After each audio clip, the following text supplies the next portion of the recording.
और रुख कर लेते हैं एक और बड़ी खबर का। भारत के पहले स्वदेशी कोरोना टीके कोवैक्सीन को आज अंतर्राष्ट्रीय स्तर पर मंजूरी मिल सकती है। डब्ल्यूएचओ के टेक्निकल एडवाइजरी ग्रुप की आज होने वाली बैठक में कोवैक्सीन के इमरजेंसी इस्तेमाल पर फैसला लिया जा सकता है। बीते हफ्ते डब्ल्यूएचओ ने यह कहा था कि भारत बायोटेक से अतिरिक्त जानकारी मांगी गई है। रिव्यू के लिए कंपनी लगातार डब्ल्यूएचओ को डेटा सबमिट करा रही है। वहीं अगर कोवैक्सीन को अंतर्राष्ट्रीय स्तर पर मान्यता मिल जाती है तो इससे उन भारतीयों के लिए अंतर्राष्ट्रीय यात्रा करना आसान होगा जिन्होंने स्वदेशी टीके कोवैक्सीन की डोजेज ली हैं। और आयुष्मान कुमार हमारे साथ हैं और ज्यादा जानकारी लेकर। तो आयुष्मान, क्या ये पक्के तौर पर माना जाए कि कोवैक्सीन के ईयूए मुद्दे पर आज एक बड़ा फैसला और अंतिम फैसला आ सकता है?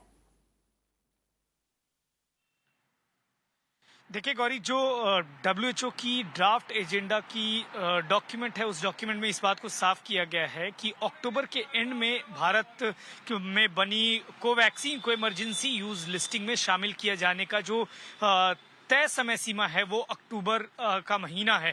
अब अक्टूबर के महीने के आखिरी सप्ताह में है। पिछले वीक हमने देखा कि डब्ल्यूएचओ ने ट्वीट कर ये जानकारी दी कि 26 तारीख को हो रहे रिव्यू मीट में जो एडिशनल डेटा, रोलिंग डेटा मांगा गया है, उस डेटा पर चर्चा होनी है।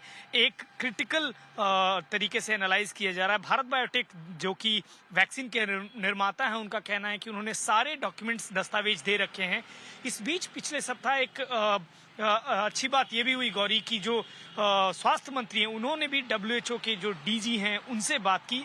उम्मीद जरूर ये लगाई जा रही है गौरी कि इस वैक्सीन को इमरजेंसी यूज लिस्टिंग में शामिल किया जाएगा, क्योंकि सिर्फ कोविड नहीं बल्कि कोविड के जो वेरिएंट्स हैं, चाहे वो डेल्टा हो या डेल्टा प्लस हो, उन सब पर ये कारगर साबित हुआ है। साथ ही साथ भारत में एक बड़ी जनसंख्या को ये वैक्सीन लगाई गई है गौरी। ईरान जैसे देशों को भी ये वैक्सीन दी गई है। म्यूचुअल एग्रीमेंट भारत के कई देशों के साथ है, वहां भी इस वैक्सीन को भेजे जाने की बात है। ऐसे में इमरजेंसी यूज लिस्टिंग बहुत बड़ी प्रायोरिटी बनती है इस वैक्सीन के लिए, क्योंकि उसी से इसकी वैधता स्थापित होगी। उम्मीद जरूर है, लेकिन अधिकारी अभी भी कुछ कहने से बच रहे हैं कि आखिर आज का डिसीजन होगा क्या। आयुष्मान, शुक्रिया इस पूरी जानकारी के लिए। और डब्ल्यूएचओ की इस अहम बैठक पर हमारी नजर बनी हुई है। अपने दर्शकों को लगातार हम पल पल अपडेट्स देते रहेंगे, मगर रुक कर लेते हैं कोविड से जुड़ी ही कुछ और बड़ी खबरों का और बात कर ले। केंद्र सरकार द्वारा अभी भी कोमॉर्बिडिटीज बच्चों की लिस्ट तैयार की जा रही है और इस बीच अपोलो अस्पताल ने ऐलान किया है कि जल्द ही 1 से अधिक बीमारी से ग्रसित बच्चों के लिए विशेष टीकाकरण अभियान चलाया जाएगा। ये अभियान शहरों के सभी अपोलो अस्पतालों में आयोजित किया जाएगा। इस अभियान में मुख्य रूप से हेमेटोलॉजिकल, न्यूरोलॉजिकल, कार्डियक, लिवर और साथ ही ऐसी बहुत सारी बीमारियों या डिसऑर्डर्स वाले बच्चों को वैक्सीनेट किया जाएगा। अब अपोलो ग्रुप का यह कहना है कि अंतिम सूची अभी तक जारी नहीं की गई है और ये लिस्ट केंद्र द्वारा तैयार की जाएगी और अंतिम सूची के अनुसार होगी। अस्पताल में कोवैक्सीन और ज़ाइकोव डी वैक्सीन टीकाकरण के लिए मौजूद रहेगी। और ज्यादा जानकारी लेकर हमारे संवाददाता मुगिलन इस समय लाइव जुड़े हैं। सो मुगिलन, दिस पर्टिकुलर इनिशिएटिव और this particular move from Apollo hospital comes at a time when the entire country is actually waiting for vaccine for children. How the hospital group is actually formulating it or bringing it to life? What exactly has been planned? As you rightly pointed out, now the entire country is looking forward for the vaccine for the kids. With that being in the place, now the Apollo hospitals have said that they will be providing free vaccines to the children with the comorbidities.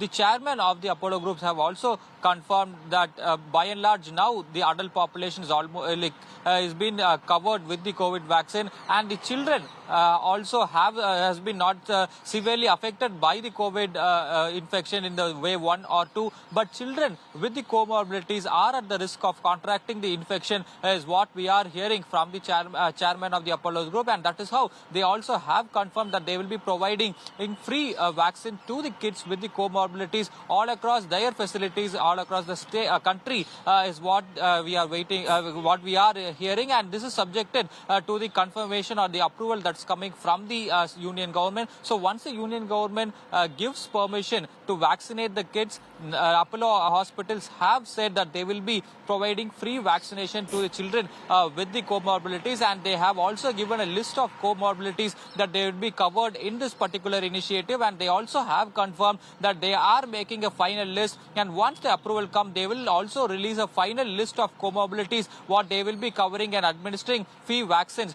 to the children with comorbidities. Right, Mugilan, thank you for sharing all those details. और वक्त हो गया एक बेहद छोटी से break का, लेकिन देश और दुनिया की ताज़ा तरीन खबरें आप हमारी वेबसाइट पर पढ़ सकते हैं।